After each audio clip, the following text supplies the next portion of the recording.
Жаңы жыл майрамынын көркү болгон балатыны көргөнү келген шаар тургундары күндөн күнгө көбөйүүдө. Эс алууга келген коноктордун саны артканы менен таштанды да көбөйгөн. Андыктан майрам алдында эрежени сактап, таштандыларды атайын кутуларга таштоону суранып жатышат. Жок, туура эмес. Көрсөм айтабыз алгыла деп жаштарга. Туура эмес, мындай болбош керек да. Тазалык керек да, таза болуш керек. Bu yerде карап турган адамдар болуш керек. Таштандыларды алып, таза болуп, жакшы жаңы жылда жаңыдан өзгөрүшүбүз керек. Ошо тазалыкты сактаса бирок мисалларын алып кетиш керек, таштабаш керек. 31 декабрь күнү Ош тазалык кызматкерлери 3 топко бөлүнүп 24 саат шаардын тазалыгын көзөмөл кылышат. Ар жыл сайын мына ушул жаңы жыл майрамында кызматкерлер күчөтүлгөн тартипте иштешет. Ал үчүн 10го жакын урналар жана 50гө чукул шыпыруучу кызматкерлер дайындалган. Кызматкерлер зоа 7 сааттан иштешет.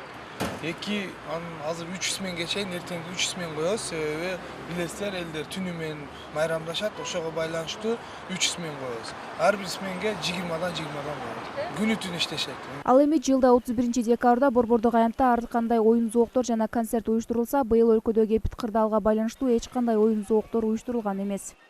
Негизинен ушул Борбордук аянтта дагы ушул атайын ёлканы балатыны койдук. Ол жерге деле ошол концерт программалар болбойт. Ал жерде дагы жөн эле ушул музыка жаңырылып турат. Келген кеткен ошол меймандарга, конокторго, ошол келип ушул бала чакасы менен салып жүргөндөргө жагымдуу музыкалар жаңырып турат. Бул Ош шаарынын Борбордук аянты жаңы жыл кечеси тептенич болуп калат дегендик эмес. Кооздолгон балатынын айланасында атайын музыка жаңырып, өзгөчө маанай тартууланат. Айымкан Исралыгыз, Азам Бузирков, Мирбек Конобаев, Ынтымак.